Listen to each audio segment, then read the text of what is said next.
साथ निकाले मत्ती उसका 26वां अध्याय हम निकालेंगे, गॉस्पेल ऑफ मैथ्यू चैप्टर 26 और उसका 26 से लेके हम 28 पद को हम पढ़ेंगे। मत्ती रचित सुसमाचार उसका 26वां अध्याय 26वें पद से लेके और हम 28वें पद तक हम पढ़ेंगे। कोई भी पढ़ने में अगुवाई करे।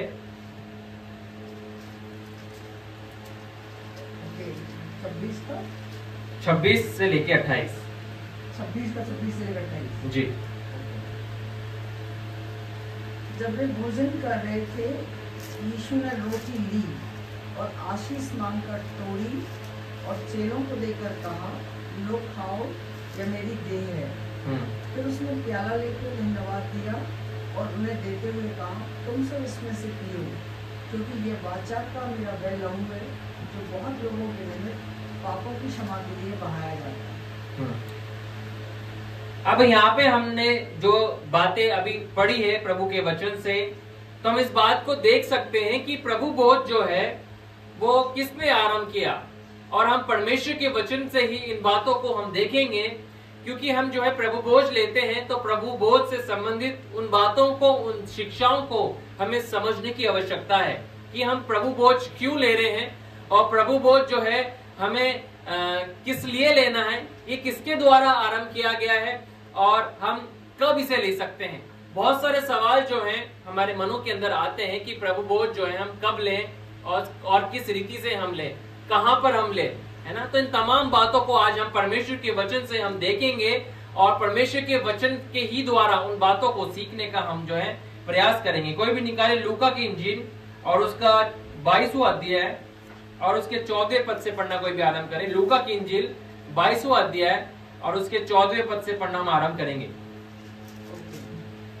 जब समय हुआ तो यीशु भोजन करने बैठा और प्रेरित भी उसके साथ बैठे। हाँ। उसने उनसे कहा, हाँ। अपने दुख उठाने से पूर्व मेरी बड़ी अभिलाषा थी कि मैं तुम्हारे साथ फंसे खाऊं, क्योंकि मैं तुमसे कहता हूँ कि जब तक ये परमेश्वर के राज्य में पूरा ना हो जाए, मैं इसे फिर कभी नहीं खाऊंगा। हाँ। प्याला लेकर जब उसने धन्यवाद दिया तो कहा, इसे लो और आपस में बांटो, क्योंकि मैं तुमसे कहता हूँ जब तक परमेश्वर का राज्य ना आ जाए, मैं दाखरस नहीं पीऊंगा। फिर रोटी लेकर जब उसने धन्यवाद दिया तो उसे तोड़कर उनको दिया और कहा, यह मेरी देह है जो तुम्हारे लिए दी जाती है, मेरी स्मृति में ऐसा ही किया करो। अब यहाँ पर हम इस बात को देख सकते हैं कि जो प्रभु भोज का आरंभ जो है वो स्वयं यीशु मसीह ने ही किया है, और प्रभु भोज का जो आरंभ यीशु मसीह ने स्वयं किया है, तो यीशु मसीह अपने चेलों के साथ, इससे पहले कि यीशु मसीह पकड़वाए जाते और यीशु मसीह को क्रूस के ऊपर जो है चढ़ाया जाता, यीशु मसीह ने अपने शिष्यों के साथ जो है प्रभु भोज लिया। और जब प्रभु भोज यीशु मसीह ने लिया तो मैं आपको आज कुछ बातें बताना चाहता हूँ। वो ये बातें हैं कि प्रभु भोज के अंदर यीशु मसीह के सारे चेले उपस्थित थे। कितने चेले उपस्थित थे यीशु मसीह के? 12 चेले उपस्थित थे, और 12 में से ही यीशु मसीह का एक चेला वो भी था जिसने यीशु मसीह को पकड़वाया। तो आप समझ सकते हैं कि प्रभु भोज वो भी ले रहा है जो यीशु मसीह को पकड़वा रहा है ना। कितनी ताजुब की बात यह है कि कई बार हमारा ध्यान इस रीति से प्रभु के वचन में कई बार नहीं लग पाता है, मगर जब हम परमेश्वर के वचन को पढ़ते हैं तो इस बात को देखने पाते हैं कि प्रभु भोज जब वहां पे ले रहे थे, यीशु मसीह जब प्रभु भोज को सर्व कर रहे थे, वहां पे उन रोटी को अपनी देह के रूप में, चिन्ह के रूप में दे रहे थे, और उस प्याले को यीशु मसीह जब अपने लहू के चिन्ह के रूप में दे रहे थे, तो वहां पर एक व्यक्ति यहूदा इस्करियोती भी बैठा हुआ था, और उसने भी यीशु मसीह की देह को, उस रोटी को जो यीशु मसीह की देह के रूप में, चिन्ह के रूप में उसने जो है खाया, और यीशु मसीह के उस लहू को जो उस प्याले में जो चिन्ह के रूप में था, क्या है, पिया। तो यहूदा इस्करियोती भी जो है उस समय मौजूद था जब प्रभु भोज जब है चल रहा था, यीशु मसीह दे रहे थे, और यीशु मसीह ने ही इस चीज को क्या है, आरंभ किया। तो हम इस बात को देख सकते हैं कि जितने भी लोग जो है प्रभु भोज को लेते हैं, कि ऐसा नहीं है कि सारे ही लोग जो है क्या है, सही हों, है ना।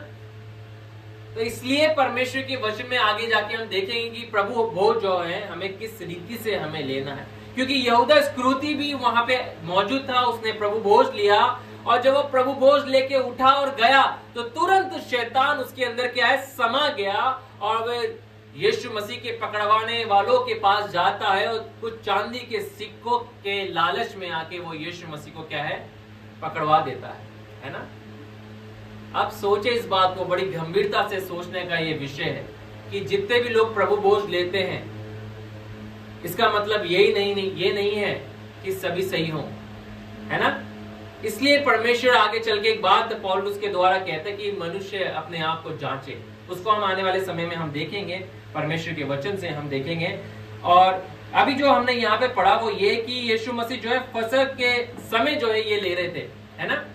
तो फसह का पर्व जो है सेलिब्रेट जब किया जा रहा था, बनाया जा रहा था, तो हम इस बात को देख सकते हैं कि हमने पिछली बार भी देखा था कि फसह का पर्व क्यों बनाया जाता है। इसलिए बनाया जाता था क्योंकि परमेश्वर ने जो है मिस्र के अंदर से अपनी प्रजा को, अपने लोगों को निकाला। अद्भुत चिन्ह और चमत्कार करके परमेश्वर ने अपनी सामर्थ्य, अपनी महिमा के निमित्त परमेश्वर ने उनको बाहर निकाला। और जब वे बाहर निकाला परमेश्वर ने मिस्र के अंदर से उनको, तो परमेश्वर ने जो है इस बात को ठहराया था कि इस पर्व के द्वारा तुम क्या करना, तुम स्मरण करना कि परमेश्वर ने तुम्हारे को किस रीति से जो है मिस्र की गुलामी में से तुम्हारे को निकाला था।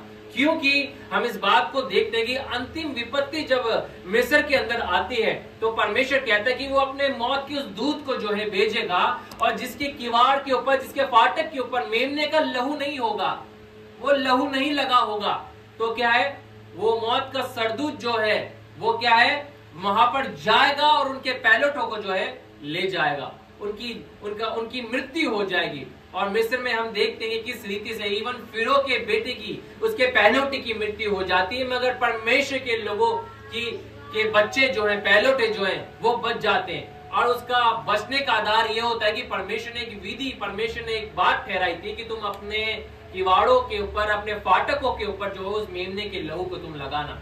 और परमेश्वर ने इसको विधि के रूप में परमेश्वर ने ठहराया कि परमेश्वर ने चाहा कि तुम इसको क्या करना, रिमेम्बरेंस के लिए, है ना, इसे याद दिलाने के लिए, याद रखने के लिए तुम इसे करना, कि तुम्हारे बच्चे जब आने वाले समय में तुमसे पूछेंगे कि हम इसे क्यों सेलिब्रेट करते हैं, क्यों बनाते हैं, तब तुम क्या करना, तब तुम्हें इन बातों को बताना, है ना। और अब हम देख रहे हैं प्रभु भोज, है ना। आइए परमेश्वर के वचन से हम निकालेंगे कि एक और पद, हम कुछ पदों को और पढ़ेंगे। प्रेरितों का काम उसका आप 20वां अध्याय निकाले और उसका कोई भी 7वां पद पढ़े, और कोई भी प्रेरितों का काम उसका 2 अध्याय भी निकाल करके। प्रेरितों के काम उसका 20वां अध्याय, उसका 7वां पद हम निकालेंगे।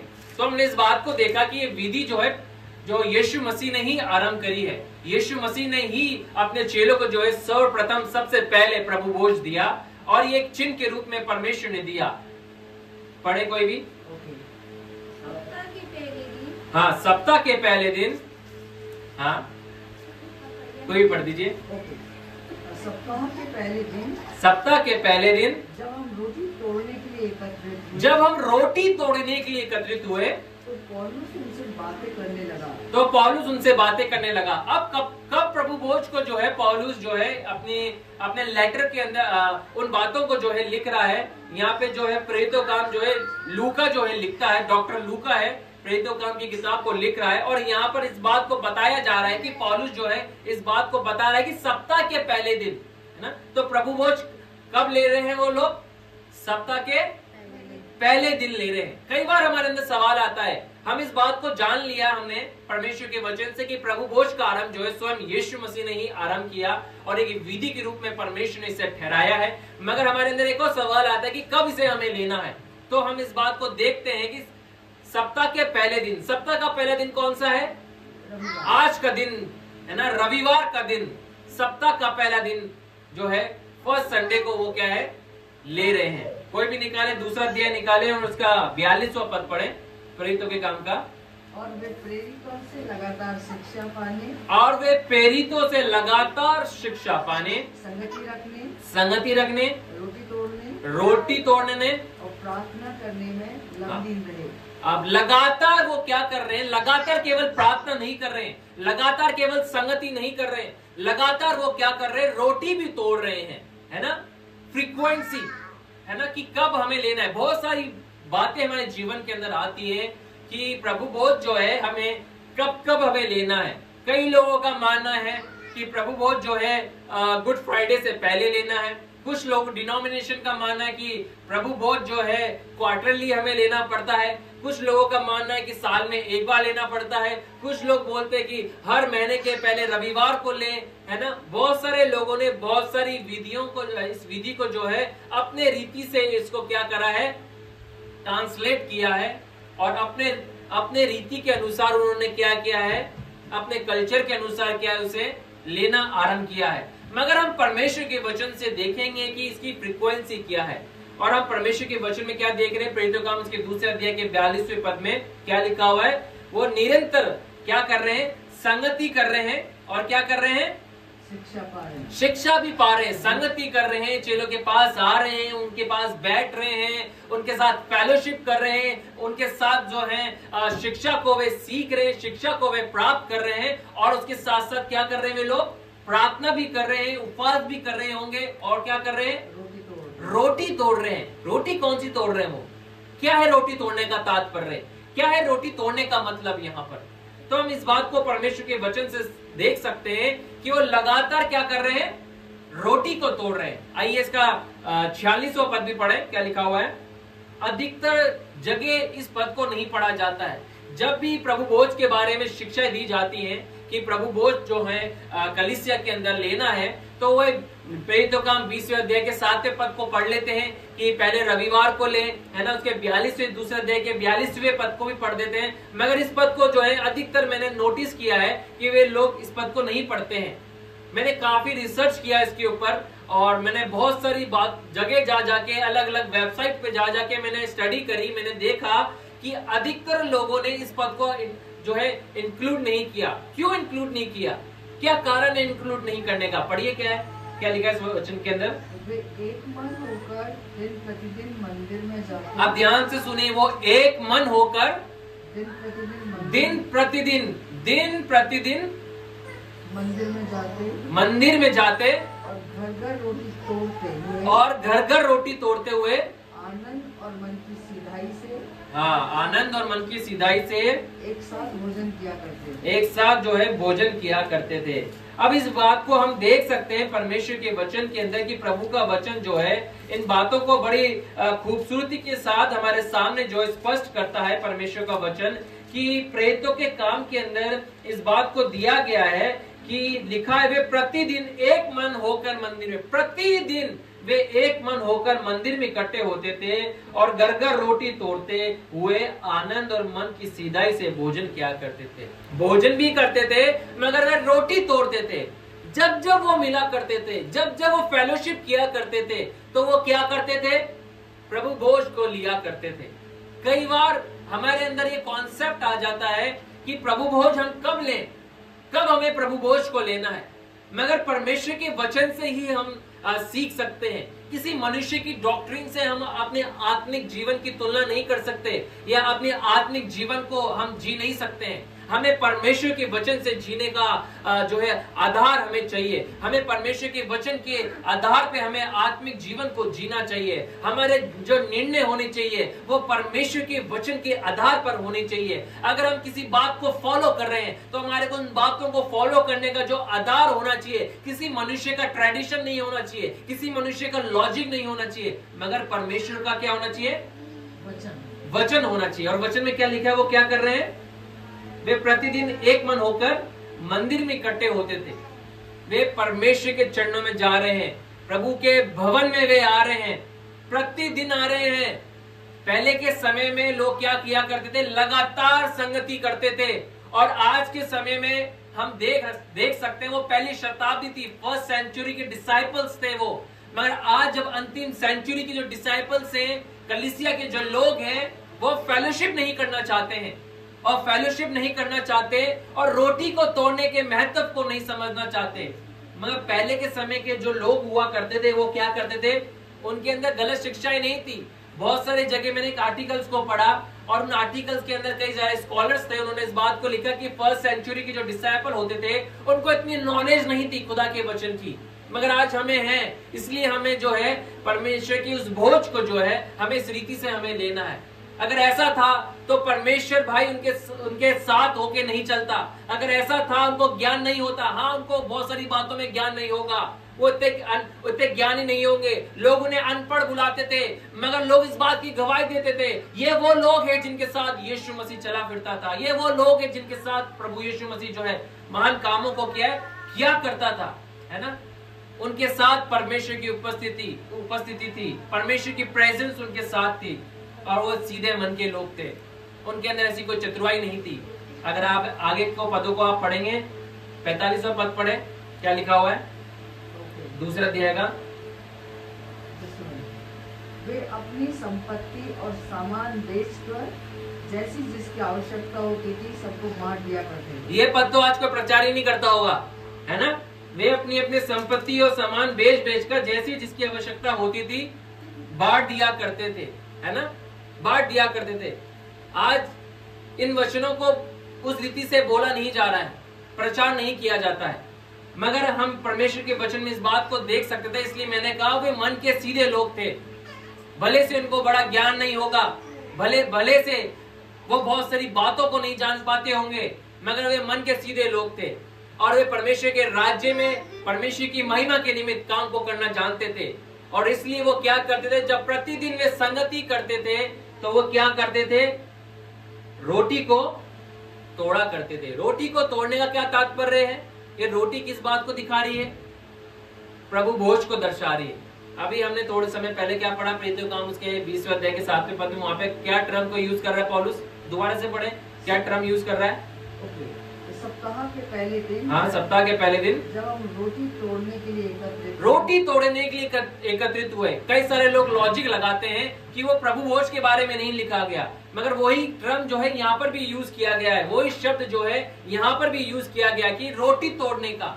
और यही रोटी तोड़ना प्रेरितों का काम दूसरे अध्याय के 46वें पद में भी लिखा गया है। वे प्रतिदिन क्या करते थे, जब संगति किया करते थे, मंदिर में इकट्ठे होते थे, तो उनका एक रूटीन था, वो रोटी को तोड़ते थे। वो रोटी को क्यों तोड़ा करते थे, क्यों रोटी को तोड़ना इतना महत्व उनके जीवन में था, क्यों प्रभु भोज उनके जीवन में इतना महत्व रखता था, क्या कारण था कि वो है ना, उनका जीवन का एक रूटीन था कि जब भी हम आत्मिक फेलोशिप करेंगे, जब भी हम प्रभु के भवन में जाएंगे, कलीसिया में हम जाएंगे, जहां परमेश्वर के लोग आएंगे, परमेश्वर के नाम से एकत्रित होंगे, परमेश्वर की उपस्थिति जहां पर होगी, हम क्या करेंगे, रोटी तोड़ेंगे, क्योंकि हम उसके क्या है, महत्व को जानते हैं, हम उसके इंपॉर्टेंस को हम जानते हैं। कोई भी निकाले परमेश्वर के वचन से हम निकालेंगे, पहला कुरिन्थी उसका 11वां अध्याय और उसका 23 पद पढ़े।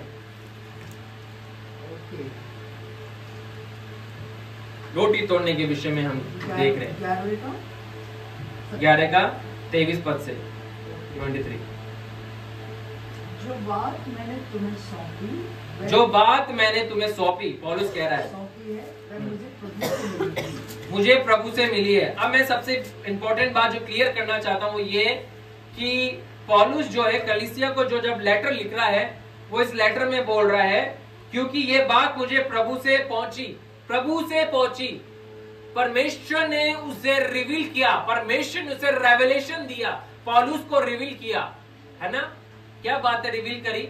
पौलुस उस समय मौजूद नहीं था जब यीशु मसीह ने इसको आरंभ किया। यीशु मसीह के 12 शिष्य वहां पे उपस्थित थे, और यीशु मसीह के 12 डिसाइपल्स, जो 12 चेले यीशु मसीह के थे, यीशु मसीह उनको जब प्रभु भोज दे रहा था, उसके महत्व को बता रहा था, उनके बारे में उन्हें सिखा रहा था, उसके बारे में बता रहा था कि ये मेरी देह है, ये रोटी मेरी देह है जो तुम्हारे लिए दी जाती है, ये प्याला जो है मेरे लहू की वो नई वाचा है जो तुम्हारे पापों की छुड़ौती के लिए जो है बहाया जाता है। अपने चेलों को जब यीशु मसीह सिखा रहे थे, पौलुस वहां पे उस समय मौजूद नहीं था, मगर जब कुरिन्थियों को लेटर लिखता है तो इस बात को कह रहा है कि ये बात मुझे प्रभु से पहुंची है, ये प्रकाशन जो है स्वयं परमेश्वर ने मुझे दिया है, किसी मनुष्य ने मुझे ये बातें, द्रव्य बातें, अद्भुत बातें किसी मनुष्य ने मुझ पर उजागर नहीं करी, मगर परमेश्वर की आत्मा ने, स्वयं प्रभु ने मुझे ये बातें सीखने में, मेरी समझने में मेरी मदद करी है।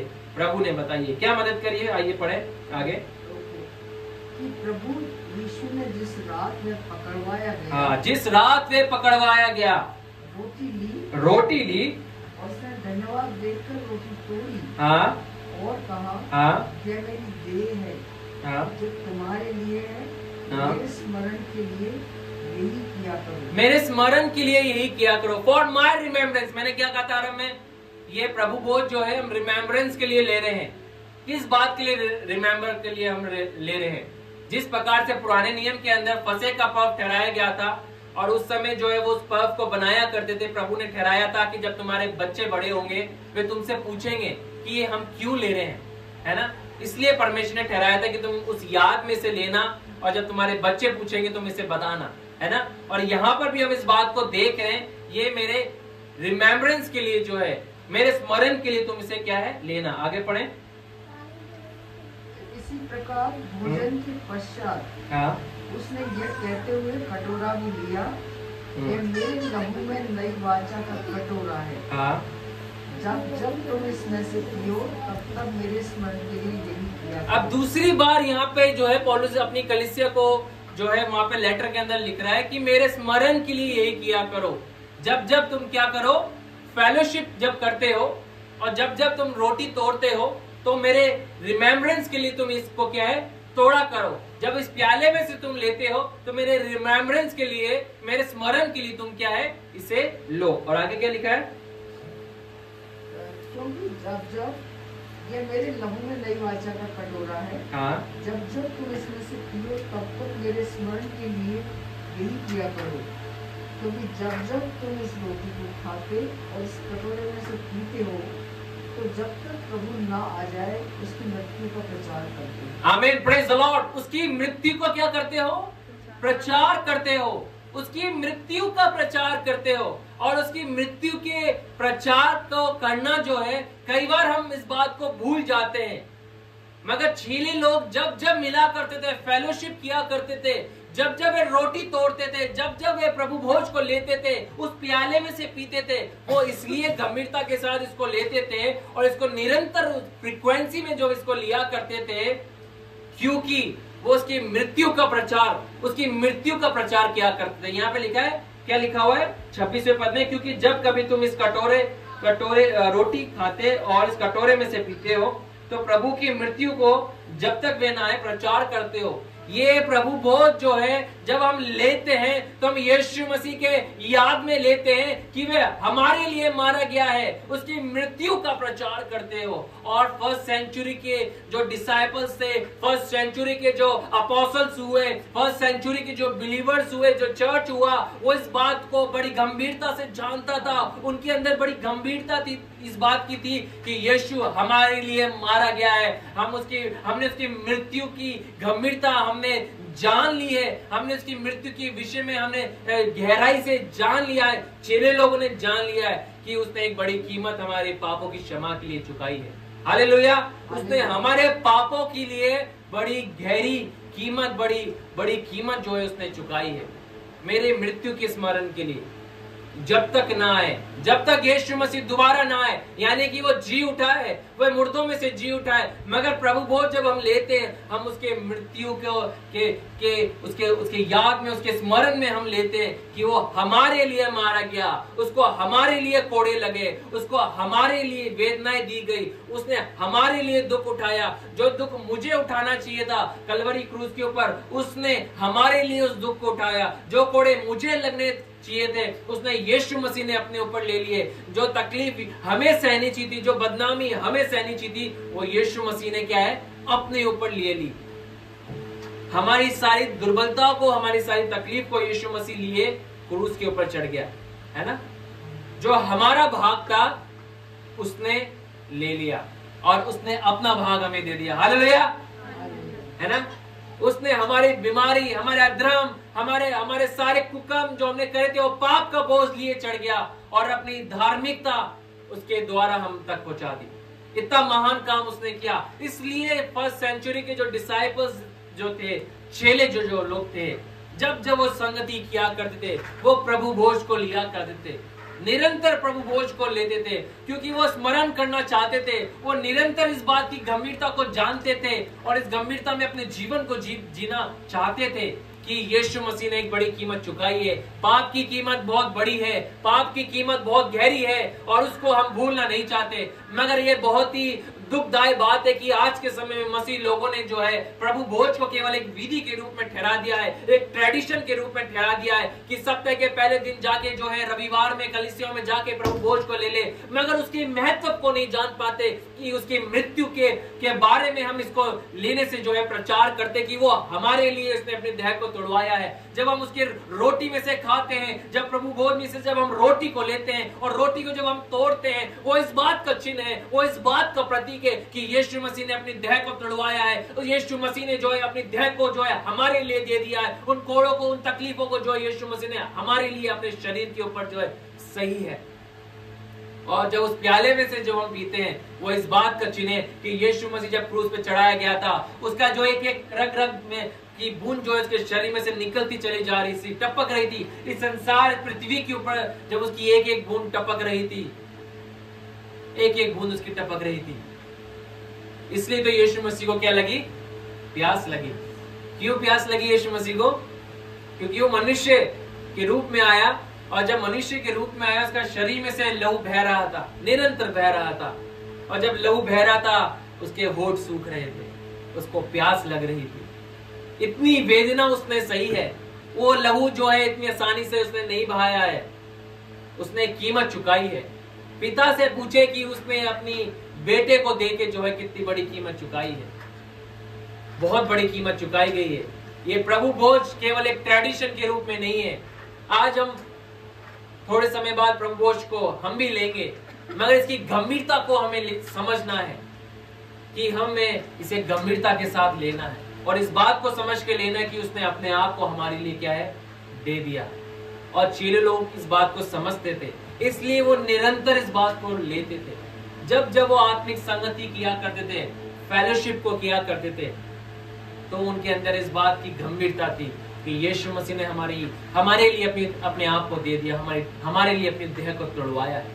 हम इसे कैसे भूल सकते हैं? हम इसे कभी नहीं भूल सकते हैं। हमें इसे याद है, हमें याद रखना है, इसकी गंभीरता हमें याद रखना है, हम इसको भूल नहीं सकते हैं। और परमेश्वर जो है आज अपने वचन के द्वारा हमें भी जो है स्मरण दिला रहा है कि जब हम प्रभु भोज लें तो इसकी गंभीरता हमारे अंदर होनी चाहिए, इसकी गंभीरता हमारे अंदर होनी चाहिए कि यीशु मसीह ने अपने आप को हमारे लिए दे दिया है, अपनी देह को हमारे लिए तोड़वाया है। और निरंतर जब हम इसको लेते हैं, हमारे अंदर ये चीज नहीं होनी चाहिए। कई लोगों के अंदर एक लॉजिकली थॉटफुल बात आ गई कि प्रभु भोज को अगर हम फ्रीक्वेंसी में लेंगे, बहुत सारे लोगों के अंदर ये बात है, क्योंकि जब मैं इसके ऊपर स्टडी कर रहा था, बहुत सारे लोगों के मैं विचार को जानने की कोशिश कर रहा था कि बहुत सारे लोग इस बात को लिख रहे थे और कह रहे थे कि अगर प्रभु भोज को निरंतर लेंगे तो क्या होगा? इसकी महत्वता जो है, इंपॉर्टेंस खत्म हो जाएगी, इंपॉर्टेंस खत्म हो जाएगी। उन्होंने इस बात को कहा।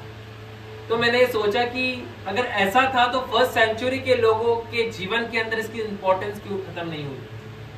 उन चेलों के अंदर क्यों खत्म नहीं हुई? वो इसलिए नहीं हुई क्योंकि वो इस गंभीरता को जान चुके थे कि इसकी कीमत जो है आसानी से नहीं चुकाई गई। और वही बात हमारे लिए भी लागू होती है। अगर हम इस कीमत की गहराई को जान लेंगे तो हम भी इसको जो है गंभीरता से लेंगे, इसको हल्के में नहीं लेंगे। आज जब हम प्रभु भोज को जब हम लेते हैं तो इस गहराई के साथ इस बात को हम पार्टिसिपेट हम करेंगे कि उसने जो है बड़ी कीमत चुकाई है। मैं आपको बताना चाहता हूँ, आइए इसके और आगे के पदों को हम पढ़ेंगे, वो भी पढ़े 27 पद से पढ़ना आरंभ करें। एक अद्भुत बात और हम देखेंगे, इसलिए जो कोई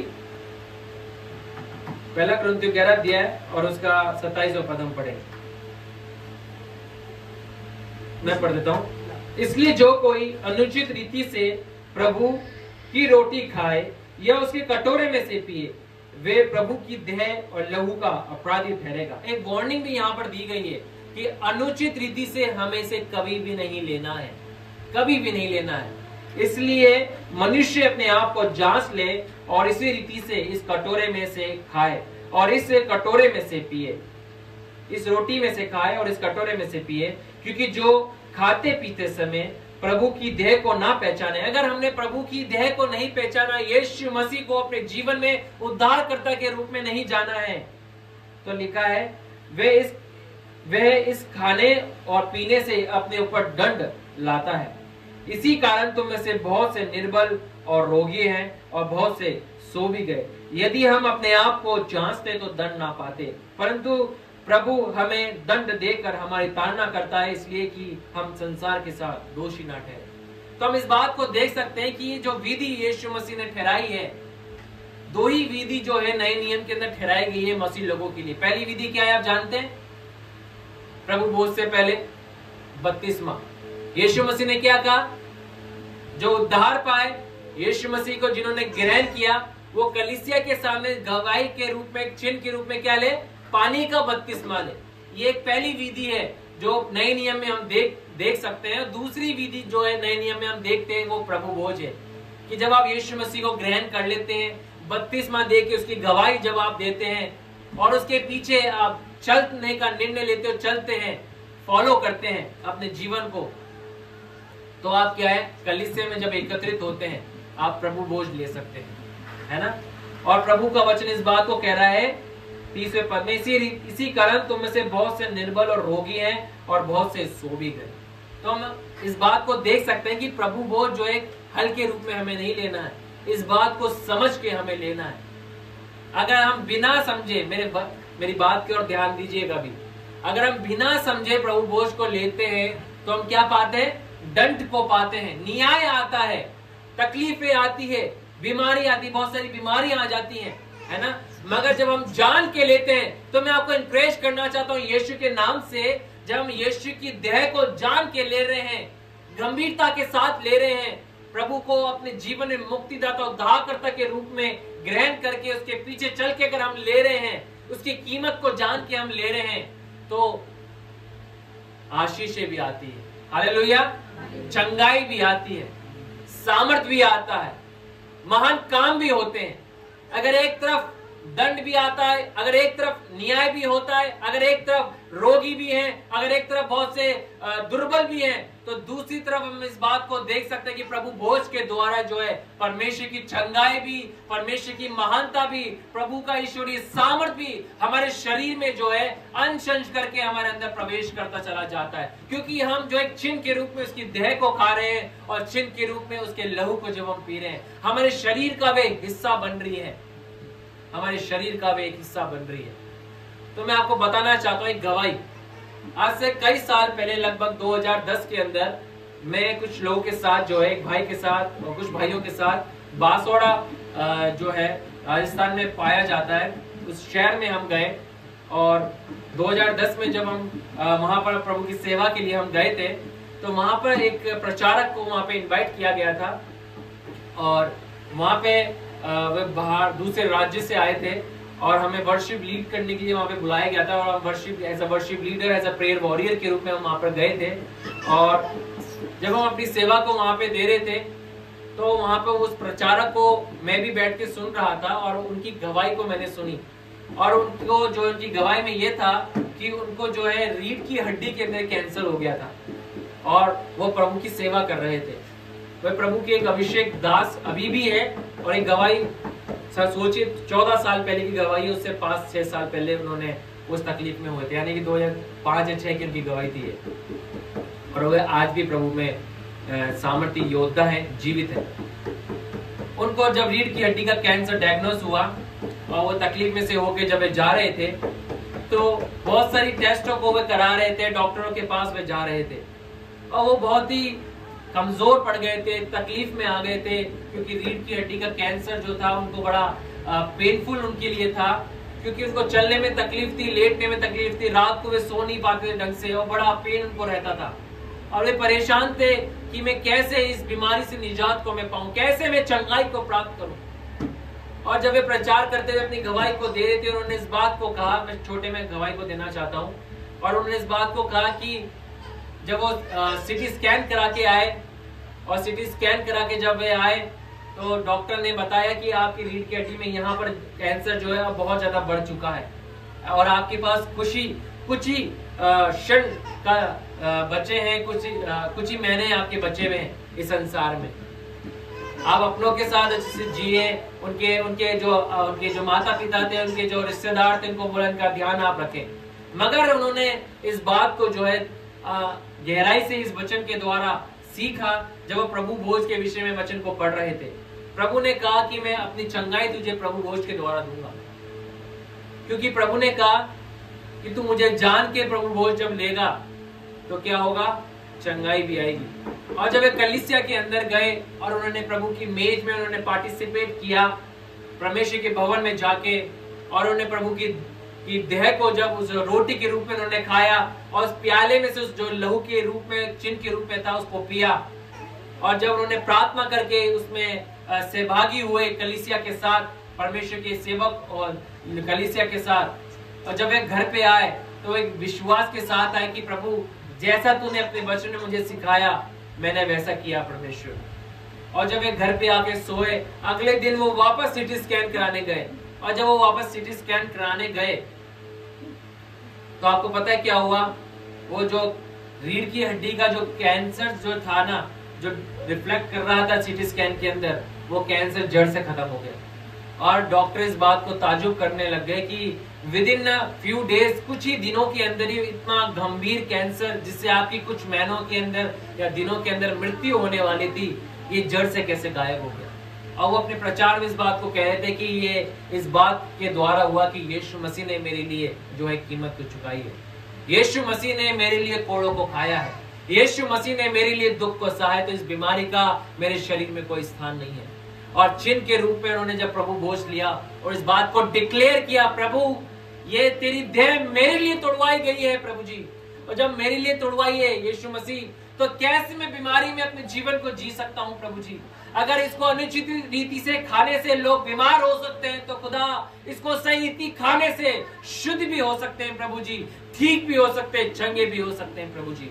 और उन्होंने इस प्रभु भोज को के बारे में उन्होंने उस दिन बताया, और मैंने भी स्वयं इस बात को सीखा, जाना कि हाँ ये बहुत गहरी बात है कि प्रभु भोज जो है एक हल के रूप में लेने वाली विधि नहीं है, ये गंभीरता के साथ लेने वाली एक विधि है, ये एक पवित्र मेज है, ये वो मेज है जो हमारे पापों के क्षमा के लिए, हमारे उद्धार के लिए जो है प्रभु ने कीमत चुकाई है, और हमारे चंगे हमें करने के लिए प्रभु ने जो है अपने आप को दे दिया।